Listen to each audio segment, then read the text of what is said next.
Olá, sejam bem-vindos. Hoje nós vamos conversar sobre uma empresa que está fazendo quase 100 anos de existência, enfrentando diversos desafios, resiste e segue em frente. Quem nunca ouviu falar da loja de calçados Casa Schier, ali na República Argentina?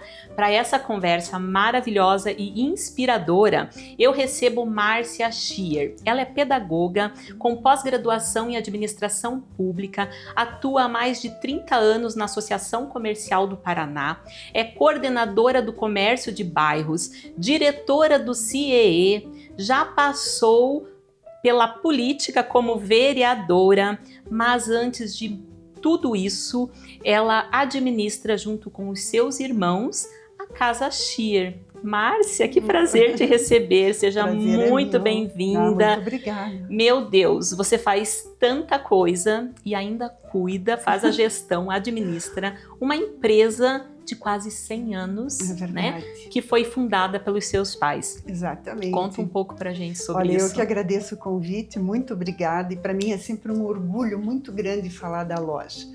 Nossa, para nós, assim, uma empresa que meu pai fundou em janeiro de 1930, então ela vai fazer 96 anos agora no próximo ano, em janeiro. Para mim é um orgulho, eu tenho a maior satisfação em contar uma inspiração. Em contar coisinhas que a gente ainda mantém na loja. A gente tem muito carinho por tudo, pelo espaço, pelos funcionários. A gente sempre teve funcionários assim de longos anos, né? Isso tudo para nós é muito importante, e a gente poder manter isso, né? Como é que você, assim, o que você acha que deu muito certo para uma loja, um comércio de bairro, de rua, durar tanto tempo, né? E ainda estar ali no mesmo endereço, no mesmo imóvel, a fachada foi tombada, né? Eu li sobre isso. Então, explica pra gente assim, qual é a fórmula, o que deu certo? Olha, eu acho que a resiliência, né? Durante tantos anos, meu pai, vou contar uma passagem que é muito interessante. Meu pai fundou a loja em 1930 e conheceu a minha mãe na loja, ela era funcionária dele. Casaram na década de 40, tiveram 5 filhos, eu sou a mais nova, a temporona, e foi muito bonita essa história, porque ela trabalhou muito tempo ali com ele, como patrão, funcionária, e de repente... A loja foi muito mais do que apenas um negócio, então, né? Ele se misturou com a família, com a constituição da família. Ali cresceu a família, né? Nasceu a família ali. E nós tivemos muitos funcionários que casaram também, a funcionária e o funcionário. Tivemos sempre bastante essa questão assim familiar. E a gente sempre participou de tudo isso.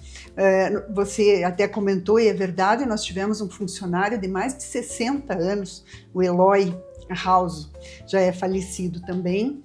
Ele trabalhou mais de 60 anos na loja. Ele entrou lá com 13 anos, né, um menino, e ali ele foi indo até o último cargo dele, era gerente geral da loja. Olha só. Então foi muito bacana, foi muito bom participar e ter a família dele conosco. E hoje o filho dele, o Marcelo, está há mais de 40 anos conosco também. Olha só. Então, isso é realmente uma empresa familiar, não bem tem como. familiar. E eu li uma reportagem, né, que você fala sobre a loja. Eu acho que uma das questões que você traz é justamente essa parte mais humanizada, né, que vocês têm da família e da forma como vocês tratam também os funcionários, né? Porque o funcionário fica por tanto tempo e depois o filho continuar também. Acho que esse é um dos pontos super positivos que faz a empresa se manter. Eu acho que isso é importante, seria importante ser em todas as lojas ou em todas as empresas, ter esse tratamento mais humanizado. Mas assim, sabe, ser convidado para ser padrinho de casamento do funcionário ou do filho, tudo isso aconteceu durante esses anos. Então tivemos assim pessoas que passaram, e a gente encontra até hoje já aposentados e tal, mas que vêm cumprimentar a gente com muita satisfação, com muito carinho. Isso para nós é importante, a gente cresceu, eu particularmente cresci na loja, né? Estava ali todos os dias, porque morávamos, a loja era na frente, nós morávamos atrás. Quer dizer, o endereço Então, de vocês era também, nosso vocês endereço, abriram as portas da casa. Exatamente, e eu como criança e depois adolescente vivia ali, participava, ajudava, ficava no caixa.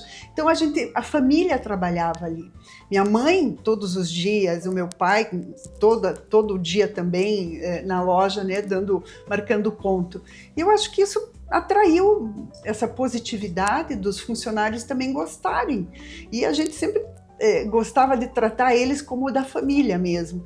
Então, isso eu acho que foi positivo e fez com que a loja, então, tivesse funcionários que durante muitos anos ficaram e alguns que ainda estão com a gente, né? Isso é fabuloso, né? Eu acho que é uma questão até que o comércio hoje, as empresas, eles reclamam, a gente reclama muito, a gente comenta muito da dificuldade de encontrar mão de obra, né? Sim. De você encontrar bons funcionários. Mas eu acho que fica a pergunta também, né? Para você ter bons funcionários, você também precisa ser um bom empregador, né? O quanto a via de duas mãos está funcionando, né? Eu acho que o que você traz aqui é um exemplo maravilhoso, né? De olha, vocês tem uma empresa familiar onde, né, começou lá com o pai, com a mãe, vocês, os funcionários sendo tratados como da família, e isso também dá um engajamento maior, né? Eu acho que isso é no mínimo um ponto de reflexão pra gente que às vezes comenta tanto da dificuldade em encontrar bons funcionários, né? Até onde eu sou um bom empregador, né? Acho que essa é uma pergunta também que eu tenho que fazer. Que tem que fazer. Eu acho que hoje está muito difícil a mão de obra. A gente sabe todos os segmentos, né? Calçados e restaurantes, hotéis, confecções. Serviço em geral. Tá muito, muito difícil mesmo. Mas nós, como falei a respeito do Marcelo, que está há mais de 40 anos, que o pai ficou mais de 60, mas os outros funcionários também são de mais de 10, mais de 15, mais de 20 anos que estão lá conosco. Então, eu acho que a gente cria realmente um elo bastante positivo entre o empregador e o funcionário. E isso é benéfico para casa e principalmente para os clientes, que os clientes chegam, já são bem atendidos, já sabem o nome do funcionário, são bem tratados, logicamente, né, como teria que ser sempre. Eu acho que esse é um ponto positivo. O funcionário já sabe do que o cliente gosta, também, qual o número que calça, quando chega lá o produto, já, para esse cliente vai dar certo, já faz o contato. Você acredita que até agora nós tínhamos as compras feitas no fichão? Sabe, que lembra antigamente, aquele fichão, o caderninho, o nosso era um fichão. Até há pouco tempo nós tínhamos ainda. E nós tínhamos uma família que comprou a avó, a mãe, o filho e o neto. 4 gerações comprando da mesma forma no fichão. Então era coisa muito antiga mesmo, aquela coisa assim, e que a gente não quis cortar porque eram pessoas muito boas, clientes bons, que eram muito conhecidos da gente e que nós fomos levando. Então a avó, infelizmente, já faleceu, a mãe também, aí ficou o filho, daí o neto, e para nós isso é gratificante. Segue o mesmo processo. Segue o mesmo processo. Eu ia perguntar para você um pouco dessa questão assim, né, dos processos, uma loja de quase 100 anos, né? Obviamente da forma como começou, você tem uma questão aqui, né, tradição versus inovação. Olha. Quais são os desafios, o que está dando certo, o que é aquele ponto de dúvida do tipo, poxa vida, isso aqui está um pouco mais complexo. Conta um pouquinho dessa... Os desafios são muitos, né? Durante todos esses anos, a gente veio passando por várias situações, né? Desde guerras, né? Porque em 1930, quando ela foi fundada, então teve várias situações, troca de moeda, troca de governo, de sistema de governo, a pandemia, uma série de coisas que foi fazendo com que a gente também se apequenasse, né? Fomos tentando deixar do tamanho que nós podíamos manter, né? Sem ter pensado em muitas... Tivemos já outras lojas, né? Tivemos filiais, fomos fechando e ficamos só com a matriz, que é ali na República Argentina. Então, a dificuldade hoje é a questão da modernidade, na questão da internet. Os shoppings também, nós temos ali 2 shoppings próximos ali. E a questão da internet é fatal, né? A gente tenta acompanhar, tenta ter assim um pouco de engajamento nesse aspecto, mas é bastante difícil. É desafiador. É desafiador. Você colocar os teus processos, o teu produto na parte digital. Muito difícil. E como eu já te falei anteriormente, a gente ser herdeiro não quer dizer que te qualifica a tocar a loja, a conduzir a loja de uma maneira profissional e moderna, né, e se atualizar. Eu acho que, de certa forma, eu sou a primeira geração, a segunda, que são os meus filhos, dos meus irmãos, já têm outras funções, já foram para outros caminhos, né? O que faz com que a gente pense nesse futuro, né, da loja, como vai ser. Eu ia perguntar a questão da sucessão, né? Já teve uma sucessão, Sim. Que é dos teus pais para você e para os teus irmãos. Exato. Comenta um pouco como é que foi essa sucessão. E aqui agora você já até comentou que a próxima geração talvez já tenha aqui algo para se repensar. Eles já têm as atividades deles, já foram para outros caminhos, né? E a gente então se reduziu ali, eu e meus 2 irmãos, que também temos outras atividades. Na realidade, sucessão é uma coisa complexa para falar, né? Quem vai, né, conduzir, quem vai ter assim, a experiência para se manter, né? A sucessão do meu pai para os meus irmãos foi como qualquer loja familiar. Meus irmãos eram já sócios da empresa, e depois, infelizmente, sempre com o falecimento, né? Meu pai faleceu, depois a minha mãe, então a gente automaticamente tornou-se herdeiro, né? No meu caso foi assim, me tornei dona da parte da loja lá com eles, por conta do falecimento, mas é como eu falei para você, a gente ser herdeiro não qualifica. Não quer dizer que você está preparado. Exatamente. Vamos dar uma pausa para um café, Márcia, a gente vai voltar nesse assunto aqui da sucessão. Vamos lá. Tudo bem? Tudo bem. O seu vai ser? Pode ser um cappuccino? Certo. O meu canelinha. Obrigada. Até a gente estava comentando, né, um pouco antes da gravação, quando né, você trouxe essa questão da sucessão e de que ser herdeiro não necessariamente te qualifica, né? Exato. E eu até comentei, a gente teve já uma convidada aqui no programa onde a gente falou de governança em empresas familiares e ela colocou bem esse ponto, né? Olha, a pessoa que ela herda um negócio, ela vai ser o herdeiro, às vezes ela não tem as habilidades e o conhecimento para conduzir a empresa, né? Então não é algo assim que você fala, não, vou ser e pronto, né? Você tem todo um preparo. Então ali no caso, verdade, os seus irmãos já estavam ali no dia a dia, mas eu entendi que você ainda estava um pouco mais afastada e teve que assumir. Até por conta de todas as outras atividades, até naquela questão de uma passagem pela política também, eu talvez não tenha participado tanto em alguns momentos ali da loja. Sempre atenta a tudo, participando, né, porque tínhamos reuniões e conversávamos sobre tudo que acontecia, mas não que participando efetivamente. Mas não é uma coisa que hoje está descartada da minha parte, sabe? Eu acho que num futuro próximo, a tendência é que a gente retome todo esse trabalho. Porque o olhar da mulher, muitas vezes, é um pouco mais sensível, a questão das compras, né? Nós temos sapatos lá femininos, temos masculino, infantil também. Então, mas temos muito mais sapatos femininos. A mulher, ela tem mais diversidade, né? Sim, a coleção de sapato para uma mulher, meu Deus, é enorme, né? Porque varia de salto, de cor, de um detalhe. De modelo, detalhe. E o homem é muito mais, né? Acaba sendo muito mais fácil ser comprador de uma loja de sapato masculino, porque é mais padrão. Exato, e da mulher não. A mulher, você sabe que daí tem 1000 coisas diferentes e cores. Então eu acredito que talvez a gente volte a colocar essa opção, né, de fazer repensar para dar uma sobrevida e, quem sabe, muito mais de 100 anos. Né? Mas aí tendo que preparar a sucessão, né? Que eu acho que... Sim, porque eu acho que essa que é a parte importante, né? Eu acho que a gente percebe muito nas empresas familiares hoje, né? As empresas chegaram até aqui, a primeira sucessão ali, às vezes, sempre é meio que, né, no afogadilho, sem muita organização, mas a gente já percebe que muitas empresas buscam se organizar para dar continuidade, porque você tem aqui um legado dos teus pais, né?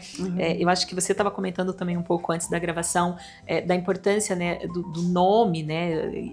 Acima de tudo tem o nome, né? Leva o nome de vocês, né? Então é toda uma construção que os pais fundaram, que passou por vários desafios. Não dá para simplesmente deixar acabar, né? Eu acho que eu penso assim tem também. Que continuar, né? Acho que vale a pena, é uma história inspiradora. Como eu falei para você, eu acho que a gente mantém muito até hoje a loja por questão de amor, tradição, respeito ao que o meu pai fez e cuidou até 20 anos atrás, né?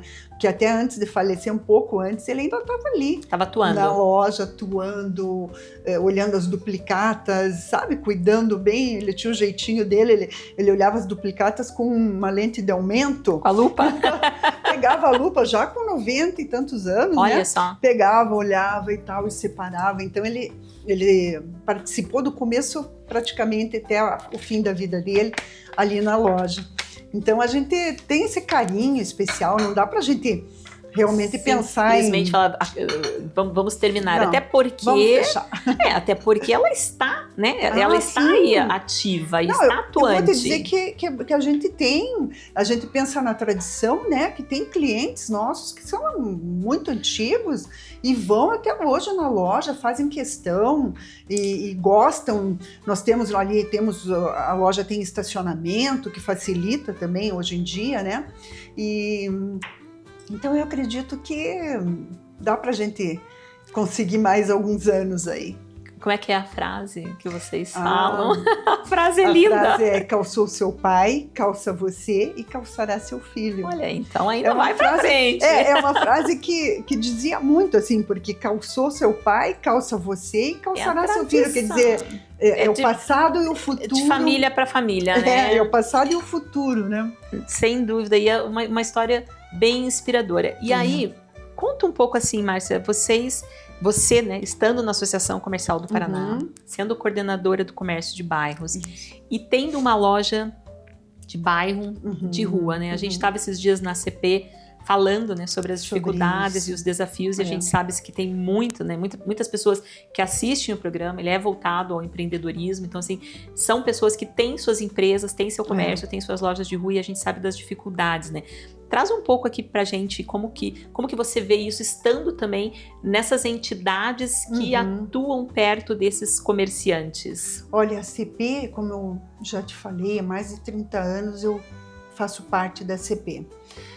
No início, eu lutei muito para descentralizar a associação comercial, porque naquela época não tinha muito essa questão de hoje você fazer tudo pelo computador, pela internet. E a CP chegou a abrir alguns escritórios nos bairros. Tivemos, acho que umas 2, 3 filiais em alguns bairros para atender os bairros que tinham mais comércio, para atender o comerciante. Então ele não precisava ir até o centro. E isso facilitava bastante e eu achava isso maravilhoso, porque eu sempre fui a favor dessa descentralização.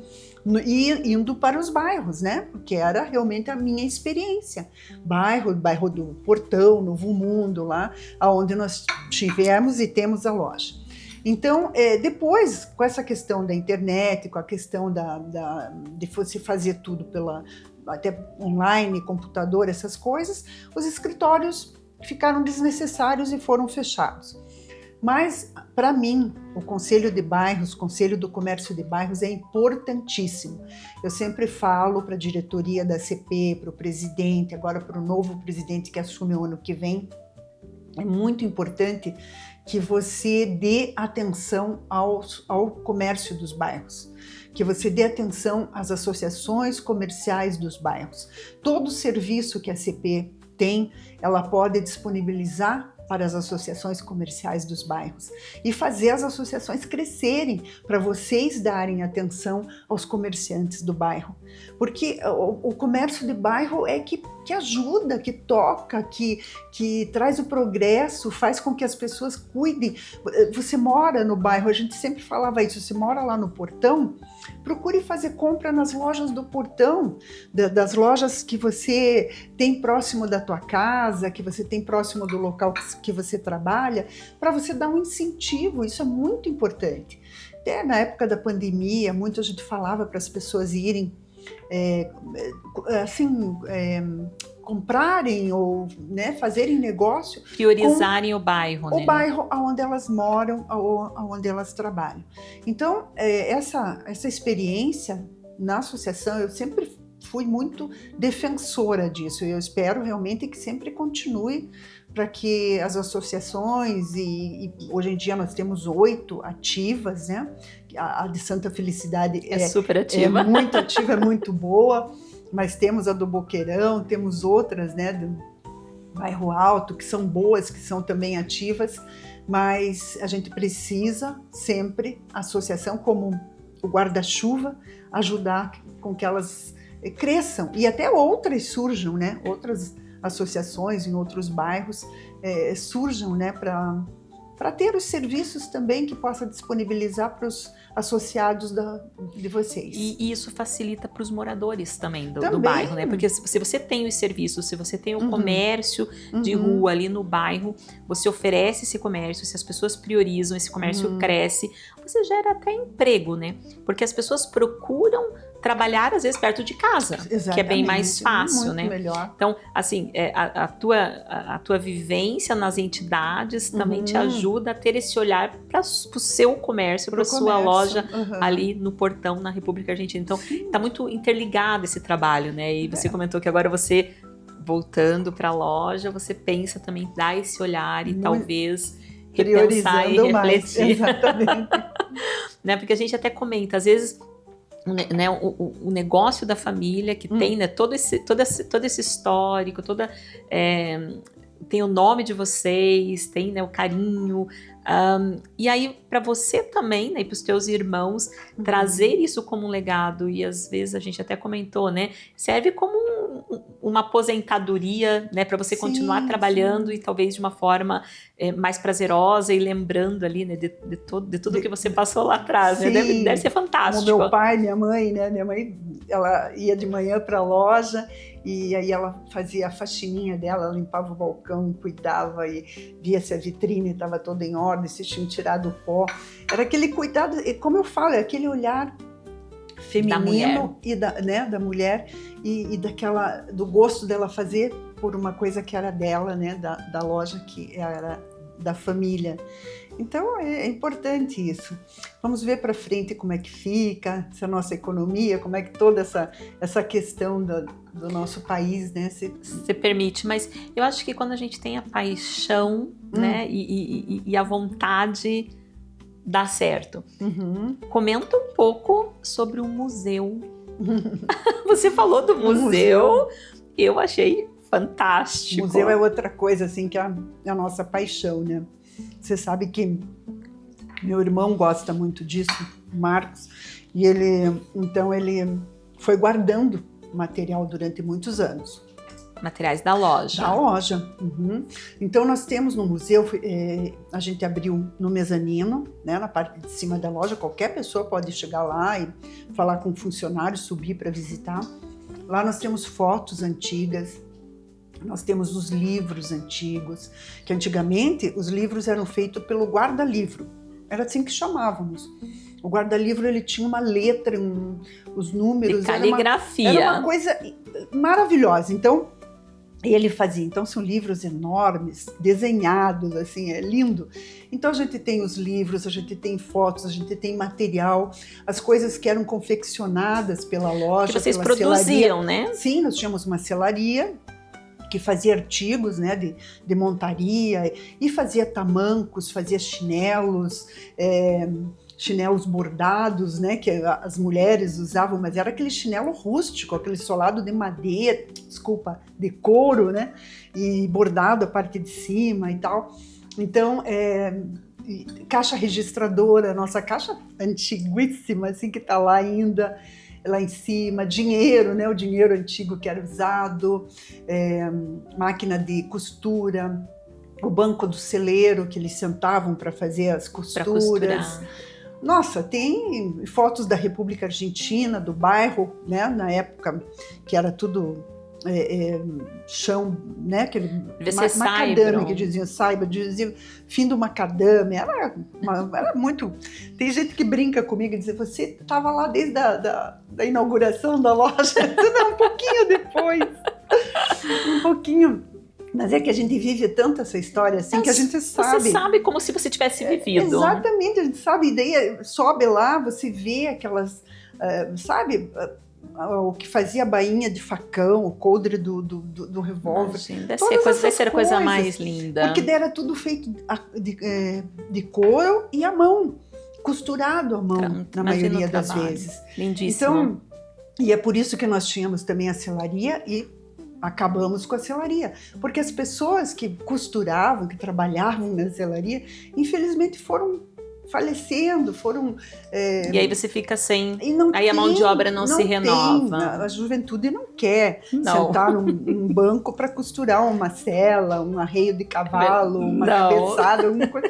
Não vão fazer. Então, e hoje em dia está tudo muito mais moderno também, né? Então, assim, mas a gente tem um museu lá. O primeiro livro, que era um livrinho pequeno assim, capa verde, com a letrinha do meu pai ali, de 1930. O primeiro livrinho, o livro caixa, né? O primeiro livro está lá. Que maravilha. Guardadinho. Márcia, nós estamos terminando o programa. Que assim, mas pois passa muito rápido, mas eu achei assim maravilhoso conversar com você. Acho que assim uma história inspiradora, né? Acho que a Casa Schier, eu tenho boas memórias de lá. A gente comprava calçado e assim para mim, quando eu te encontrei, fiquei sabendo da história, eu lembrei assim, vieram memórias muito bonitas na minha cabeça. Agradeço a sua disponibilidade. Imagina. Muito obrigada. Pessoal, eu espero que vocês tenham se inspirado e gostado do programa. Eu espero vocês na próxima semana. Um beijo, tchau!